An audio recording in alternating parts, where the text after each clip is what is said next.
राम मंदिर और राम जन्मभूमि आंदोलन से जुड़ी ऐतिहासिक विरासत को सुरक्षित रखने की दिशा में एक महत्वपूर्ण कदम उठाया गया है। आंदोलन और मंदिर निर्माण से संबंधित महत्वपूर्ण दस्तावेजों के डिजिटलीकरण का कार्य तेजी से जारी है,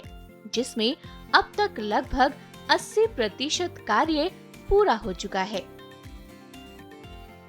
बता दें कि यह पहल आने वाली पीढ़ियों के लिए इतिहास को सुरक्षित और संरक्षित करने के उद्देश्य से की जा रही है, ताकि आंदोलन के विभिन्न चरणों, कानूनी प्रक्रियाओं, सामाजिक सहभागिता और मंदिर निर्माण की पूरी यात्रा को डिजिटल रूप में संरक्षित किया जा सके।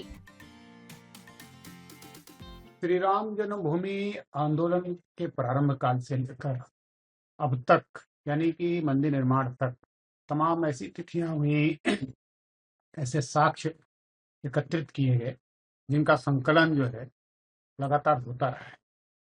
लेकिन जो वाद श्री राम जन्मभूमि का विधिक तौर से न्यायालय में चल रहा था, चाहे वह सत्र न्यायालय का रहा हो, स्थानीय न्यायालय, और चाहे हाई कोर्ट यानी उच्चतम न्यायालय और सर्वोच्च न्यायालय, इन सारे न्यायालयों में जो विधि वेत्ताओं ने अपने अपने विचारों को रखा, साक्ष्यों को प्रस्तुत किया और तब जाकर निर्णय प्राप्त हुआ। निर्णय प्राप्त होने के उपरांत जो है, जो विधि कार्यवाही में जो तमाम तरह के डॉक्यूमेंट्स निकले, उनको संकलित संग्रहण करने का कार्य जो है ट्रस्ट ने कराना प्रारंभ किया। जो एक महाधिवक्ता के द्वारा या जो भी हमारे विधिक वक्ता रहे उस समय, उन लोगों ने इसे जो है संकलित करने के लिए ट्रस्ट से निवेदन किया था कि इसको जरूर संकलित करना चाहिए। और ट्रस्ट जो है इस पर गंभीर भी हुई। इस कारण से जो है लगभग 150 बक्सों में जो बीमारियों में इसको सुरक्षित रखा गया था, और जिन्हें बाद में डिजिटल करने का कार्य प्रारंभ किया गया। अब तक लगभग 130 से ऊपर जो है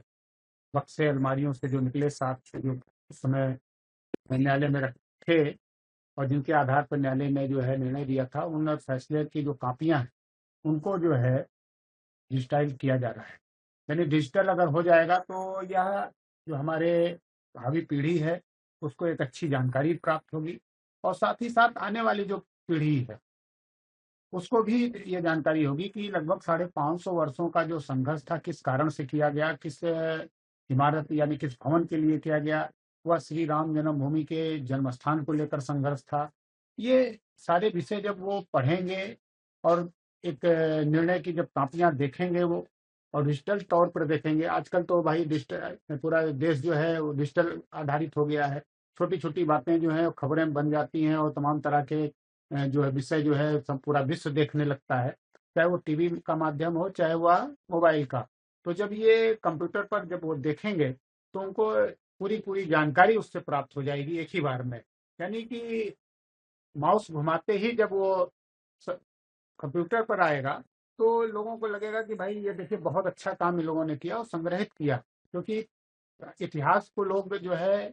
वह पढ़ते हैं, देखते हैं, सुनते हैं, लेकिन जब उनके सामने यह रखा जाएगा तो उसका एक अलग प्रभाव बनेगा। पहले भी लोग जो है पुस्तकों के द्वारा, चलचित्रों के माध्यम से अनेक प्रकार से लोगों ने अपने अपने विषयों को रखा है। ठीक उसी प्रकार से श्री राम जन्मभूमि आंदोलन के इस विषय को जो है श्री राम जन्म तीर्थ क्षेत्र के हमारे महामंत्री आदरणीय चंपत राय जी के मार्गदर्शन में इसे जो है प्रारंभ किया गया था, और आज जो है यह पूर्णता की ओर है। और हम सब जो है अपनी पीढ़ियों के लिए,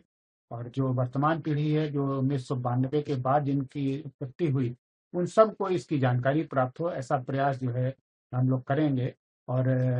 यह कार्य जो है बड़े द्रुत गति से चल रहा है, और हम धन्यवाद देते हैं आदरणीय महामंत्री जी को कि उन्होंने इसे जो डिजिटल करने का जो प्रयास कराया है वह बहुत ही अच्छा किया है। राम मंदिर आंदोलन हुआ या राम मंदिर निर्माण हुआ, ये सभी दस्तावेज किए जा रहे हैं। लगभग 475 वर्ष का जो संघर्ष था वो सारे, चाहे वो मानचित्र के माध्यम से हो, चाहे वो जो साक्ष्य प्राप्त हुए हैं उन सारे चित्रों को जो है डिजिटल किया जा रहा है, उनको कंप्यूटर से संग्रहित किया जा रहा है, तो स्कैनिंग करके उसको रखा जा रहा है। और दूसरी बात, ये इतने लंबे जो एक लंबे कालखंड का जो एक संघर्ष रहा, वो समाज को मालूम होना चाहिए कि इस प्रकार से स्वतंत्रता आंदोलन के से अधिक जो है इस आंदोलन को जो है समय दिया गया। मुझे लगता है कि 450 वर्ष कोई आंदोलन नहीं चला होगा, लेकिन ये श्री राम जन्मभूमि का आंदोलन जो है लगभग 475 वर्षों का रहा है। तो इस समय जो है जिस प्रकार से संघर्ष हुआ, जिस जिस प्रकार से लोग न्यायालय में गए, चाहे वो सत्र न्यायालय में गए हों, चाहे वो जो है हाई कोर्ट में गए हों स्थानीय, और चाहे जो है सर्वोच्च न्यायालय में, इन सारे न्यायालयों में जो विधिक कार्रवाई हुई है वो जरूर समाज के सामने आनी चाहिए। और उसमें क्या क्या साक्ष्य रखे गए, क्या क्या जो है लोगों ने बहस का मुद्दे बनाए, उन्होंने रखा, अपने विचारों को रखा, वो सब जब डिजिटाइज होगा तो ये एक सुखद संदेश लोगों को प्राप्त